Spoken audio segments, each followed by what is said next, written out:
সকালে এটাই মনে হয় জানি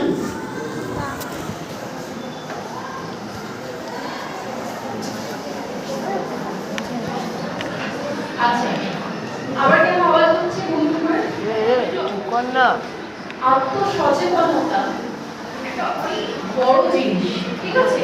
মানে এর মধ্যে অনেক কিছু পড়ে। আত্মসচেতনতা বুঝতে গেলে আগে আমি এর ভিতরে ঢুকি, ঠিক আছে? তারপরে এটা আস্তে আস্তে বোঝা যাবে আত্মসচেতন কিভাবে একটা হতে পারে, ঠিক আছে? সেইটার প্রথম হচ্ছে আগে আমাকে জানতে হবে স্কিলস বা দক্ষতা। দক্ষতা কি জিনিস না আমার কোনো কাজ করার যে ক্ষমতা, মানে আমার কোনো একটা কাজকে সম্পূর্ণ করার বা সম্পাদিত করার যে একটা দক্ষতা বা একটা এবিলিটি যেটাকে বলি সামর্থ্য, ঠিক আছে? আমি একটা কোনো কাজ করতে পারা, একটা কাজকে সম্পূর্ণভাবে করতে পারার যে সক্ষমতা, সেইটাকেই বলা হয় আমার দক্ষতা, ঠিক আছে? যেটাকে ইংরেজিতে বলা হয় স্কিল। আমরা অনেক সময় এখন এই শব্দটা কিন্তু খুব ভুলছি যে সফট স্কিল বা স্কিল বেসড প্রোগ্রাম বা স্কিল বাড়াতে হবে, ঠিক আছে? স্কিল বাড়া মানে হচ্ছে আমার ভিতরের যে শক্তি আছে, আমার ভিতরে যে পারার সক্ষমতা আছে, আমি কি কি পারি সেই সক্ষমতাগুলোই হচ্ছে আমার স্কিলস বা আমার দক্ষতা, ঠিক আছে? এটা কি আমরা সবাই জানি যে আমরা কি কি পারি করতে? সবাই ভেবেছি কোনোদিনও এটা কি কি পারি?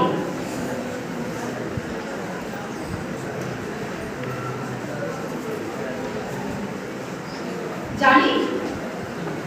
আচ্ছা, তো স্কিল জানলাম এইটা। এরপরে এই স্কিল দিয়ে আমরা এই যে পড়াশোনা করছি, এটা একটা জীবনের একটা একমাত্র পাথ নয়, এটা একটা পাথ, ঠিক আছে? জীবনে একটা জায়গায় রিচ করার একটা পাথ হচ্ছে, একটা রাস্তা হচ্ছে পড়াশোনা, ঠিক আছে? আরো অনেক পাথ আছে, ঠিক আছে?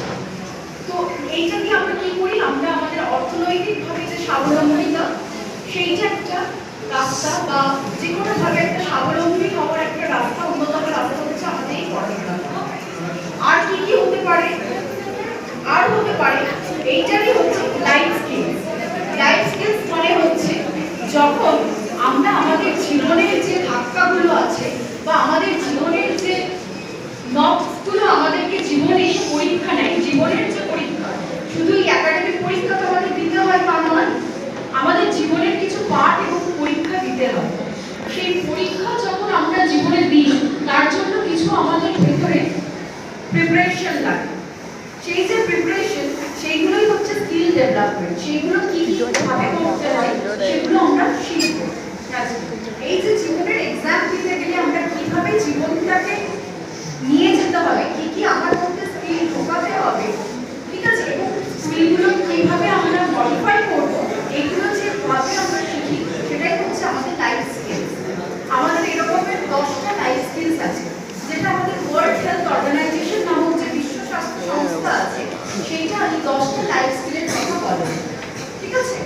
তার মধ্যেই একটা পার্ট হচ্ছে সেলফ অ্যাওয়ারনেস, আরো 9টা পার্ট রয়ে গেছে। আজকে আমরা ওই একটা পার্ট নিয়ে কথা বলবো, লাইফ স্কিলের, যে ওই সেলফ অ্যাওয়ারনেস। এই 10টা লাইফ স্কিল না হলে কেউ যদি খুব ভালো সাকসেসফুল একজন পড়াশোনাতেও হয়, মানে খুব ভালো ব্রিলিয়েন্ট স্টুডেন্ট, কিন্তু তার লাইফ স্কিল ল্যাকিং আছে, বা লাইফ স্কিলস এই 10টা যে লাইফ স্কিলস আছে, ঠিক আছে, সেইটা যদি তার মধ্যে না থাকে, তাহলে কিন্তু সে যতই মানে জীবনে কি বলবো, যতই ব্রিলিয়েন্ট স্টুডেন্ট হোক, মানে জীবনটাকে এগিয়ে নিয়ে যাওয়া বা জীবনের নকশগুলোকে ওভারকাম করা খুব ডিফিকাল্ট। কারণ জীবন শুধু কিন্তু এই একাডেমিক সাকসেসের উপর ডিপেন্ড করে না, মানে আমাদের যে পড়াশোনা এটার উপরে ডিপেন্ড করে না, অনেক কিছুর উপর ডিপেন্ড করে, ঠিক আছে? আমরা একটা কথা শুনি খুব, যে ওর আইকিউ খুব ভালো, ইন্টেলিজেন্স কোয়েশ্চেন্ট বলি, মানে বুদ্ধিমত্তা, সেটা মাপার অনেক কিছু যন্ত্রপাতি আছে।